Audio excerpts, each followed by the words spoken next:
Olá, Brasil! Começando aqui a nossa live. Hoje temos presença ilustre, não só uma, como duas, né? Sempre que acompanhado do querido André Henrique. E vamos entrevistar também o reitor da Unicamp, Marcelo Nobel, sobre um projeto que vem despertando bastante preocupação ali no meio acadêmico e tudo mais. Então, dou boa tarde para todo mundo que nos acompanha. Boa tarde ao reitor, boa tarde, André. E passo a palavra para o André, que já pode fazer a primeira questão aí. Boa tarde, Rafael, boa tarde, reitor, Marcelo Nobel. Boa tarde, tudo bem? Já agradecendo uma amiga minha, Patrícia, que é do Instituto de Biologia da Unicamp, e me indicou essa pauta lá em agosto, estudando o projeto é extenso, né, reitor? Muito complexo, para quem não sabe, é uma reforma administrativa do governador de São Paulo que está na Assembleia Legislativa, tem vários impactos, né? Vai extinguir várias autarquias, o CDHU, a FURP, que é de remédio, e uma série de instituições, como o ITESP, Fundação do Instituto de Terra do Estado de São Paulo, mas, enfim, a gente está para tratar aqui do impacto na universidade pública. Eu queria saber do reitor, pelo que eu vi no artigo 14, que fala sobre o superávit, que corta esse superávit. O que é esse superávit? Qual que é o impacto disso na pesquisa? Está falando em impacto de 1 bilhão. Queria que o senhor explicasse, porque é bem complexo, qual que é o impacto dessa PL na pesquisa especificamente? Bom, primeiro, obrigado pelo convite, é um prazer estar aqui. O assunto é bem complexo e vou tentar explicar aos poucos. Trata-se do PL, Projeto de Lei 529, enviado recentemente pelo governo do estado à ALESP, que é a Assembleia Legislativa, e é um projeto, como você disse, de reforma administrativa extensa. Ali tem mistura autarquias, mistura extinção de órgãos, mistura plano de demissão voluntária, tem incentivos fiscais, ou seja, uma série de questões importantes que são discutidas, e entre elas apareceu ali o artigo 14, que diz que retiraria das 3 universidades públicas do Estado de São Paulo, ou seja, a USP, a Unesp e a Unicamp, e da FAPESP, que é a Fundação de Amparo à Pesquisa do Estado de São Paulo, o superávit do balanço patrimonial do ano de 2019 e dos anos subsequentes, ou seja, a partir deste ano retiraria tudo o que seria o superávit. E as pessoas falam, bom, mas superávit, então o dinheiro está sobrando.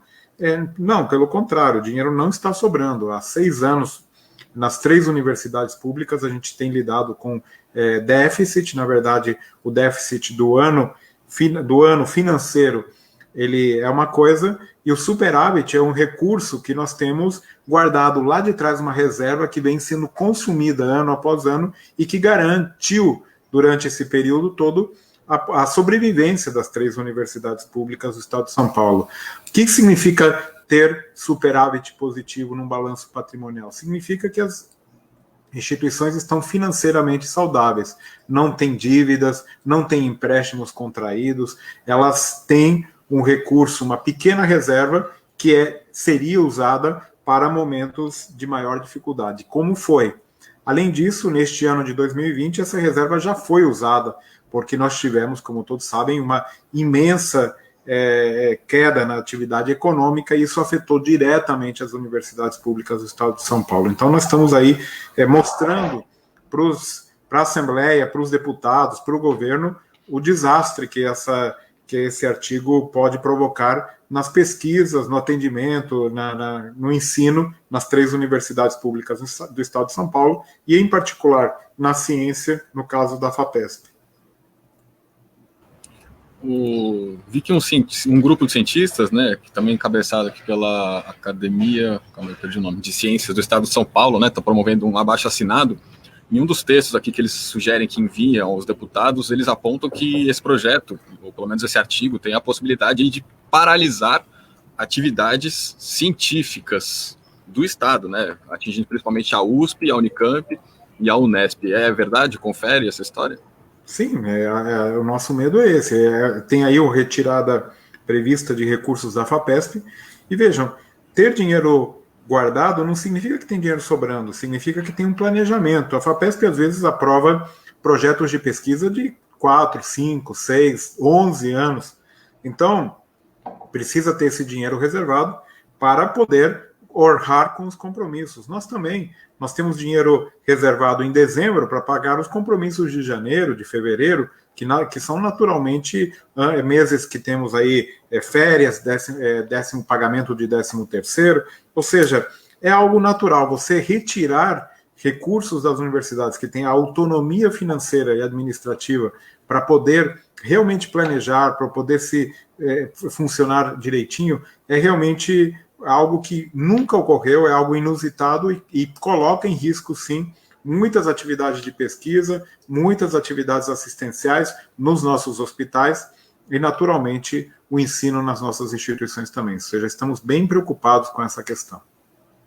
Reitor, vocês estão preparando alguma estratégia jurídica para averiguar se tem constitucionalidade nesse projeto? Ele é inconstitucional, além do que ele fere a autonomia da universidade. O senhor praticamente disse aí, né? Fere a autonomia da universidade, o senhor nunca viu algo igual antes. É constitucional esse projeto, essa lei? Olha, a gente está lutando, tem etapas, né, nas discussões acho que são importantes. Naturalmente, o diálogo com o governo tem acontecido, nós temos ido lá, explicado, mostrado as dificuldades, como esse projeto pode ser prejudicial.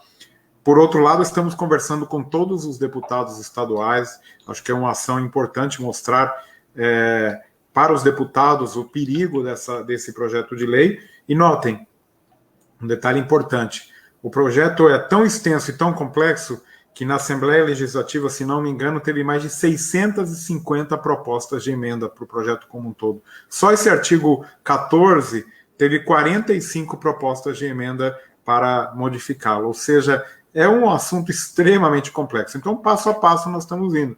Naturalmente, a situação jurídica em algum momento, eventualmente, vai chegar, mas nós acreditamos aí que os nossos legisladores poderão ter sensibilidade suficiente para entender com clareza o impacto desse projeto de lei nas instituições como a Unicamp, a Unesp, a USP e a FAPESP também.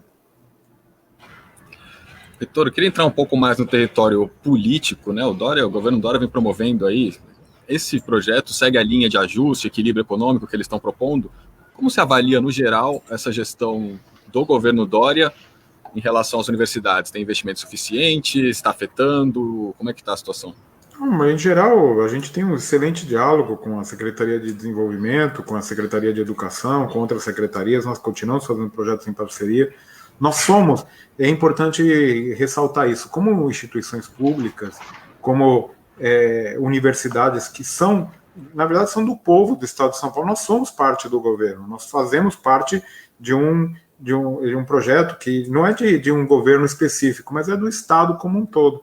E nós contribuímos em tudo que é possível para os projetos do governo atual, de outros governos, de qualquer governo que for. Nós trabalhamos pela sociedade paulista e brasileira, nós trabalhamos para o país, para o crescimento do país como um todo. E, nesse aspecto, nós temos tido excelente diálogo, conversas, discussões, principalmente através da Secretaria de Desenvolvimento Econômico, a secretária Patrícia Ellen, e nos pegou de surpresa, de fato, este projeto de lei, que vem num momento muito difícil e crítico, né? As universidades públicas já vêm sofrendo, assim como todos vimos sofrendo nesta pandemia, mas as universidades públicas já tiveram um impacto considerável por conta que a gente depende diretamente do repasse do ICMS, que é o Imposto de Circulação de Mercadorias e Serviços.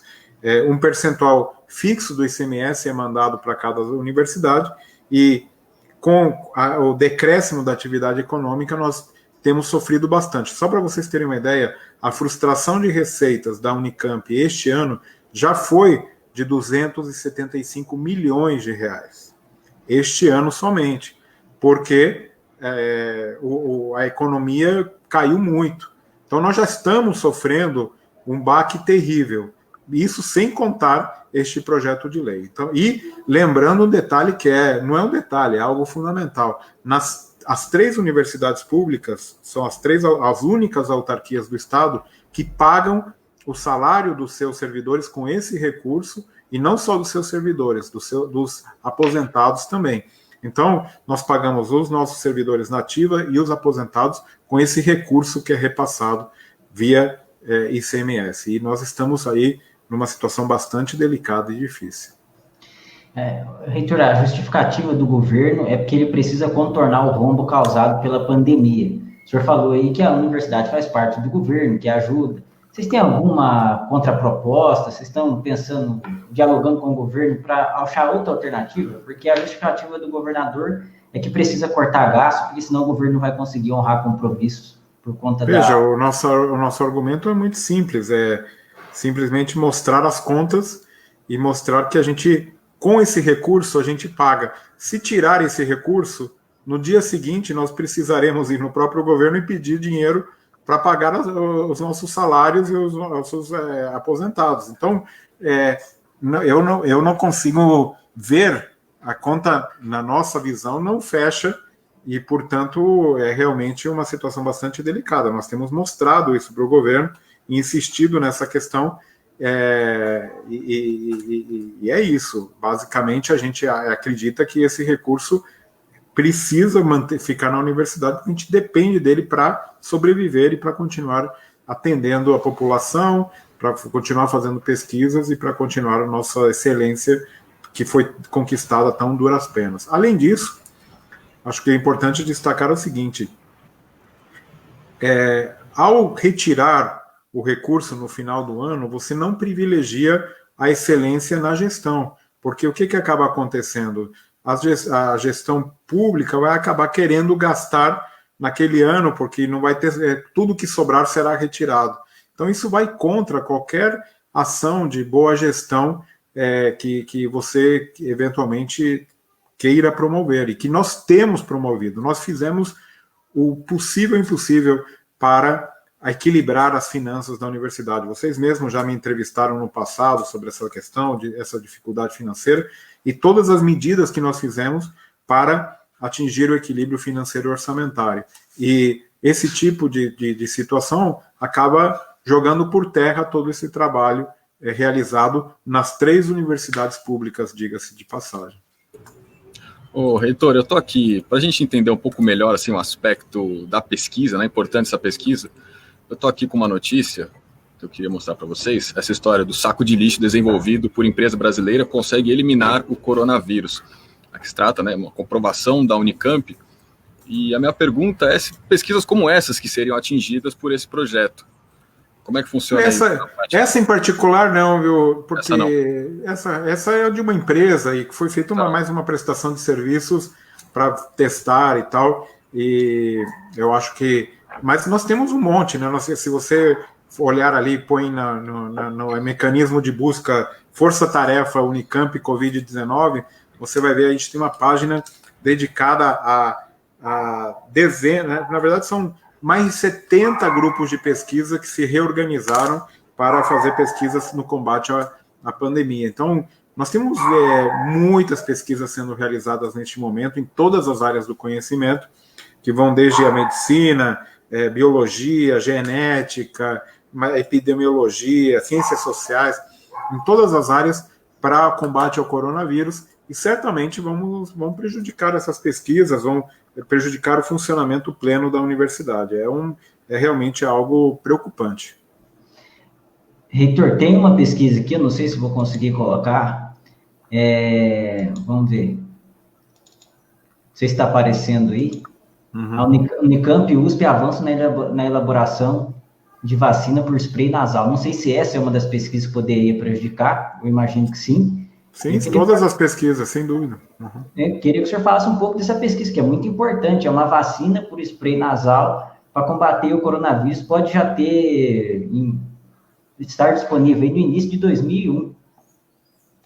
Então, o André, assim como essa, tem um monte. A gente, por exemplo, está querendo entender, usar também agora, fazer testes muito mais rápidos e menos incômodos com a saliva.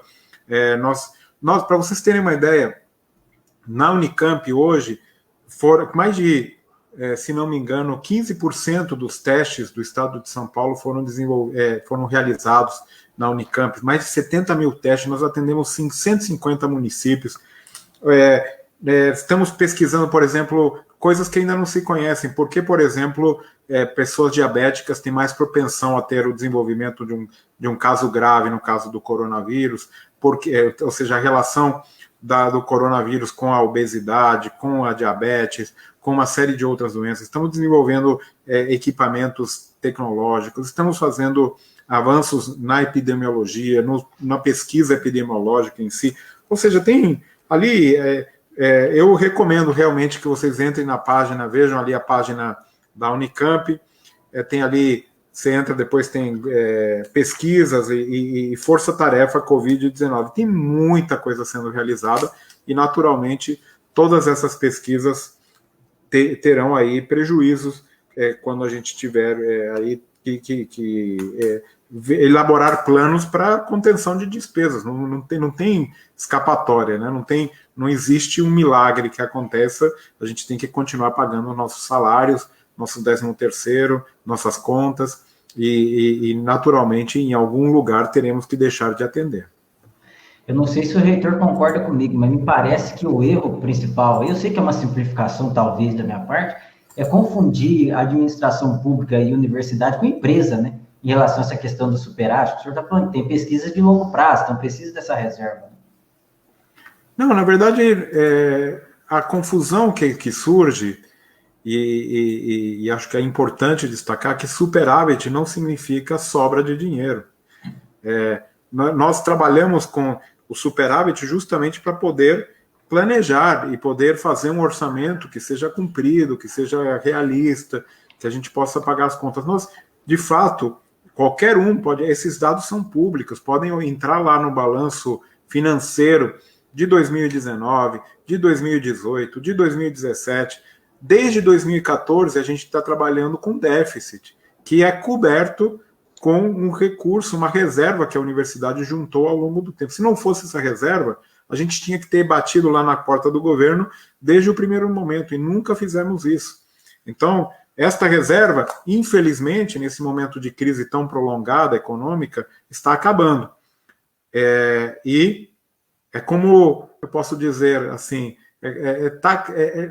vamos fazer uma analogia que eu acho que é importante. Agora, nessa crise, né, você tem aí um pequeno comércio. Para falar da analogia com a empresa que você falou. Qualquer pequeno comércio hoje está sofrendo. Vamos supor que fosse um restaurante, que está sofrendo ainda mais, né? Ou um bar, um restaurante. Você vai lá e você conseguiu sobreviver todo esse tempo aí com a tua poupança. Tem ainda R$100 na poupança, o governo vai lá e tira os R$100.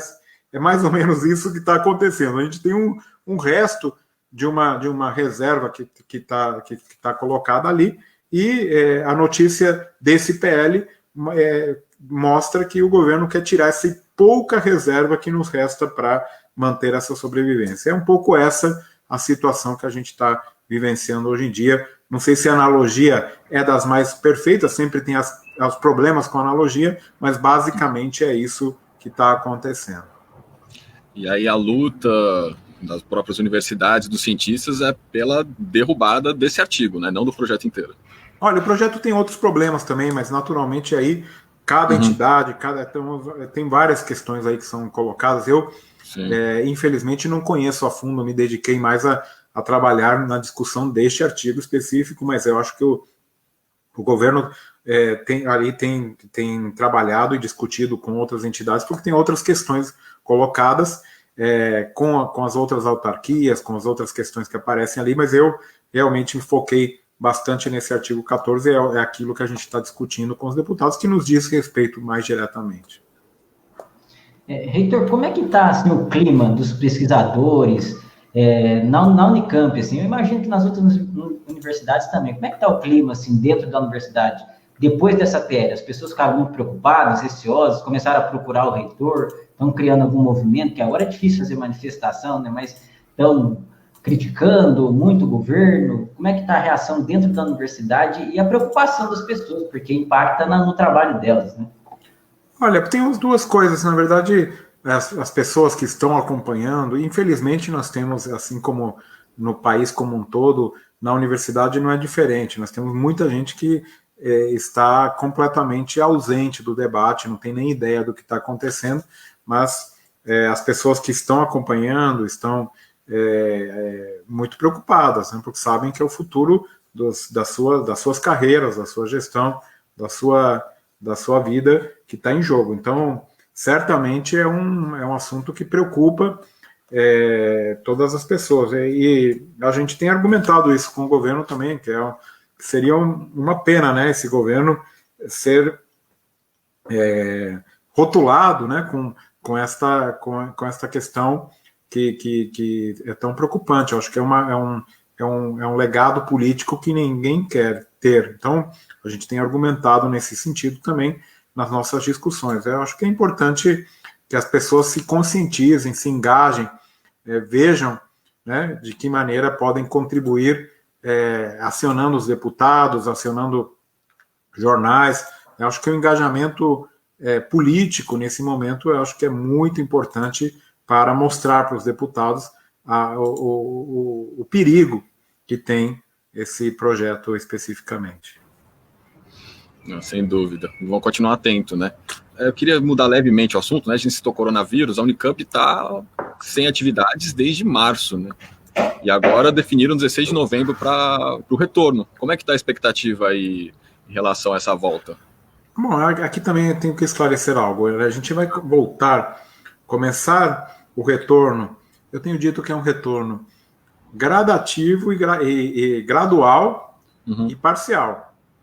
Então, o que está acontecendo? Já vão fazer 7 meses que a gente tem sem atividades presenciais, parciais, porque, na verdade, todo o nosso setor hospitalar, nosso setor de saúde está funcionando e mais do que nunca. Mas as atividades didáticas têm acontecido de maneira remota e continuarão assim. Então, a nossa expectativa é que tudo que está sendo feito remotamente continue, e que possa continuar sendo feito remotamente, continue sendo feito remotamente. Então, isso vai acontecer no caso das aulas, da maioria dos estudantes, mas voltaremos parcialmente para as pesquisas, agora, dia 19 de outubro, com muito cuidado, testando todo mundo, tendo um aplicativo onde todo mundo vai ser obrigado a preencher os sintomas diariamente, e começando com 20% nas primeiras 2 semanas, depois mais do 20% e assim por diante. Aí, a partir de novembro, será permitido o retorno de um percentual, 25% de alunos. Mas aí é pensando somente naqueles estudantes que realmente precisam completar algumas horas de atividades presenciais para se formar, por exemplo. Você está no final da sua graduação, precisa 20 horas de atividade de laboratório, etc. A ideia é justamente desafogar, digamos assim, um pouco esses estudantes que precisam poucas horas de atividade presenciais, impossíveis de serem feitas à distância, nesse momento. Mas nós estamos privilegiando em todas as atividades remotas que continuem até esse segundo semestre seja de atividades remotas. Então, certamente aí é importante destacar isso. É um retorno parcial, gradativo, com muito cuidado, muito bem pensado, porque o primordial é a saúde das pessoas. Reitor, a gente já está chegando já para o final, né? Eu tenho 2 perguntas, na verdade, mas eu vou ficar nesse tema da saúde, por conta dessa questão da vacina de spray contra o coronavírus. Acho que muita pessoa aqui, para combater o coronavírus, acho que muita gente que está nos assistindo aqui não sabe que a Unicamp está desenvolvendo, junto com a USP, uma vacina que é diferente das tradicionais. Vai ser um spray aí no nariz, na narina da pessoa, para imunizar a pessoa em relação ao coronavírus. Queria saber do senhor, assim, como é que está a sua expectativa em relação a essas vacinas? Essa especificamente na Unicamp é pesquisa. Só dizer para o nosso público aqui que eu já falei com o assessor de comunicação, que é pesquisadora dessa vacina, provavelmente vai falar com a gente em breve, porque eles ainda estão em fase de teste, e das próximas semanas. Queria que o reitor só falasse essa expectativa dele em relação a essa pesquisa e a questão de vacinas em geral, né? Porque tem essa de São Paulo aqui do Butantan, que pode ter agora em novembro. Então, a gente está na pesquisa, aproveitando aí, com parceria com o Butantan também, a vacina chinesa está sendo testada aqui na Unicamp. Nós temos mais de 500 pessoas, né, servidores da área de saúde que já testaram a vacina. Então, e essa do spray eu não sei te dizer mais detalhes, mas eu vou aproveitar o gancho aqui com vocês e falar com o cuidado que a gente tem que ter com as vacinas. Para desenvolver uma vacina, é um processo longo, demorado, complexo, que precisa muitos estudos, muitas fases. Tanto é que nunca uma vacina foi desenvolvida em tão pouco tempo. Já vai ser o recorde absoluto se conseguirmos ter essa vacina aí em um ano. Eu sou bastante cuidadoso com relação a isso. Se alguma vacina vingar e for desenvolvida, ainda também teremos um tempo para ela ser fabricada, um tempo para ela ser distribuída, um tempo para ela ser aplicada na maioria da população. Não esqueçam que a gente tem 200 milhões de pessoas no Brasil. Então, a solução não virá de uma maneira muito rápida nem imediata. Então, provavelmente ainda teremos o ano de 2021 inteiro para lidar com essa pandemia. Então, nós temos que agir, encontrar mecanismos aí de proteção, com máscaras, com distanciamento social, e ir buscando um equilíbrio, né, entre as atividades que a gente possa desenvolver e as atividades que possam ser feitas de maneira remota. Então, o desenvolvimento a gente trabalha, está participando, é fundamental, mas é realmente um desenvolvimento lento. E por mais que a gente tenha desespero para que essa vacina esteja pronta logo, a gente, infelizmente, tem que esperar a ciência dar os seus passos lentos e cuidadosos para que ela seja desenvolvida. Então, estamos aí ajudando, participando, mas vamos ver o que vai acontecer. Ainda é um mistério. Todo mundo na torcida, né, pela vacina, e muito bom. Para encerrar já, eu queria ver com o senhor como é que foi a gestão, né, durante essa crise aí, sanitária tão grave, lá nos leitos de UTI. Chegou a ficar superlotado? Não sei se você sabe os dados de cabeça, evidentemente. Não, tivemos aí uma lotação total em alguns meses aí do pico. Agora está, por sorte, aí mais tranquilo. Parece que realmente a pandemia está reduzindo, né? O esquisito, até eu acho que ninguém sabe direito o porquê, mas de fato a situação da pandemia está melhorando e a gente teve uma situação crítica, mas nós abrimos 30 leitos extras, né, de UTI específicos para a Covid-19, e aí a gente tem colaborado, e justamente nesse aspecto também, lembrando que os nossos hospitais são 100% SUS, todos, realmente um hospital de alta complexidade aqui na região de Campinas, que trabalhou muito para atender os pacientes durante os períodos mais críticos. Espero que esses períodos mais críticos as pessoas se cuidem para que eles não voltem mais. Tá certo, Heitor. Só para encerrar, eu queria saber como é que está a articulação das universidades em relação ao PL 259. A articulação do senhor com o reitor da Unesp, o reitor da USP, como é que está? A gente conversa todo dia, né, praticamente. A gente tem o CRUESP, que é o Conselho de Reitores, nós temos discutido esse assunto e trabalhado no sentido de conversar com os deputados. Hoje a nossa ação principal é discutir com os deputados da Assembleia Legislativa os perigos desse projeto de lei, e é isso que a gente tem feito realmente junto com os demais reitores. Hoje mesmo saiu um artigo do professor Varran, eu estou fazendo essa entrevista, a gente tem se articulado para estar presente na maior parte da mídia, né, mostrando a nossa preocupação com esse projeto de lei.